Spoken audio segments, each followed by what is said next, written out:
Good morning. Wanted to talk today about the mind again. So an experience that I had this morning was doing a mile workout, and there on the workout there was a guy, and then there was his wife, his lady. It's so funny, his lady. I meant a lady, but anyway, it happens to be that they're married. But anyway, so I'm just thinking my daughter would say, "What do you mean his lady?"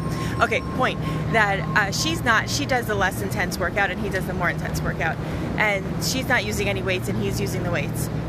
And I started to hear my voice in my head, and there was things that she was doing, like she was like, okay, like he's like, all right, and take your weights and do this, and she's just like, okay, and just take your hands and do this.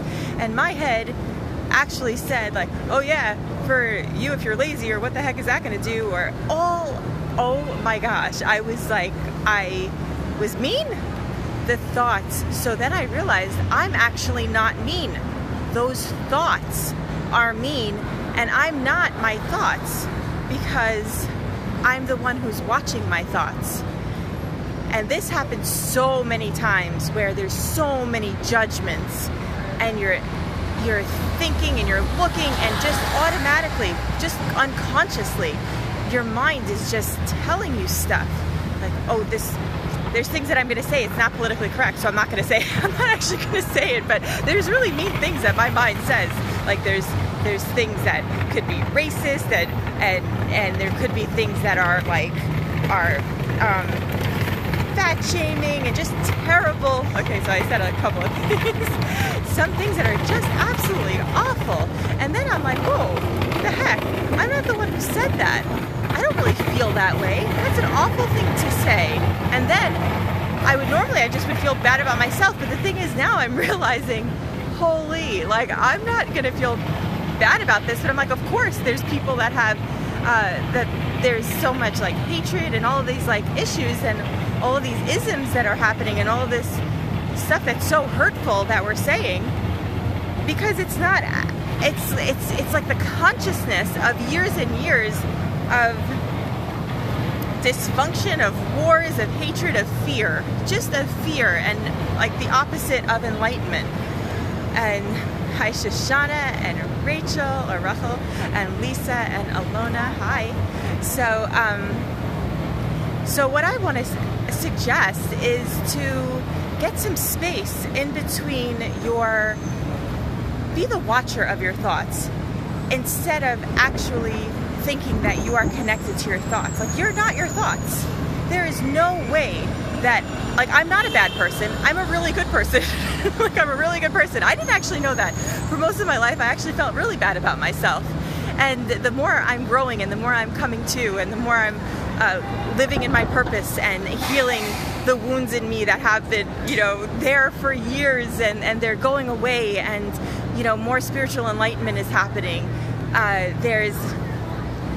I started to have some space in between the thoughts that I'm having and who I am in my essence. So watch your thoughts, because if you think, I'm thinking, wow, if my head is saying that about other people, it's saying that's exactly how I'm talking to myself. So it goes hand in hand.